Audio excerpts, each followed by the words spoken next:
Magnificently attractive Chris Tang.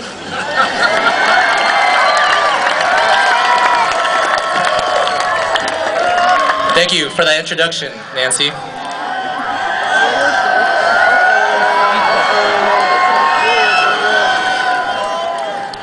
Graduates, underclassmen, upperclassmen, friends, family, faculty, and old people who just come to these things.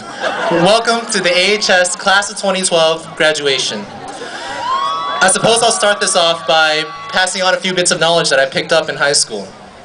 The most recent lesson I learned was that if you are writing a graduation speech on the night before graduation, you are probably doing it wrong. I've also learned that if you have to pee during your graduation speech, you're also doing it wrong. And thirdly, despite what you want to think, most of the things people say are, in fact, not inappropriate euphemisms. The list goes on, and I could spend the remainder of my speech entertaining you with all the cute little memories of high school, but that would be a horrendous waste of everyone's time.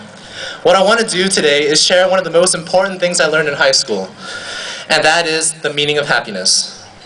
Everyone has an idea of the perfect high school experience. Popularity, involvement in clubs, leadership positions, varsity captain for multiple sports teams, getting straight A 4.0 GPAs, all to achieve the elusive dream college acceptance that many high school students yearn for. But why do we yearn for these things? Is it because society tells us that we are supposed to want them?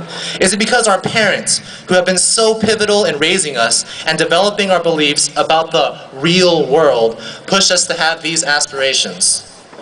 Don't get me wrong. It is perfectly fine to strive for a high GPA, numerous leadership positions, and countless meaningful relationships. High school is supposed to prepare students for the real world that comes afterwards, whether it be college, full-time work, military, or other endeavors. And these aspects of high school are absolutely conducive to fulfilling its purpose.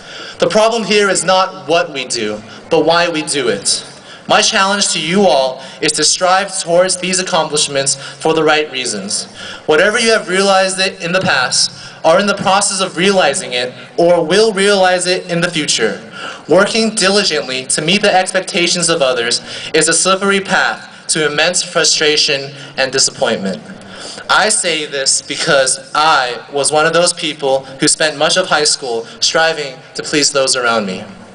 Whether it was a teacher, friend, coach, parent, or girl I wanted to impress, I endeavored endlessly to earn their respect and approval. I always thought if I got that A, if I won that game-winning point, if I got that leadership position, I would satisfy these people who meant so much to me and, in turn, satisfy myself. Sometimes I met those expectations, and I felt good about myself for a short period of time. But in the long run, I realized that I was just wearing myself down because I had to constantly fight for approval to maintain that sense of satisfaction. I wanted happiness, but the more I tried to achieve it in the approval of others, the more my disappointment swelled.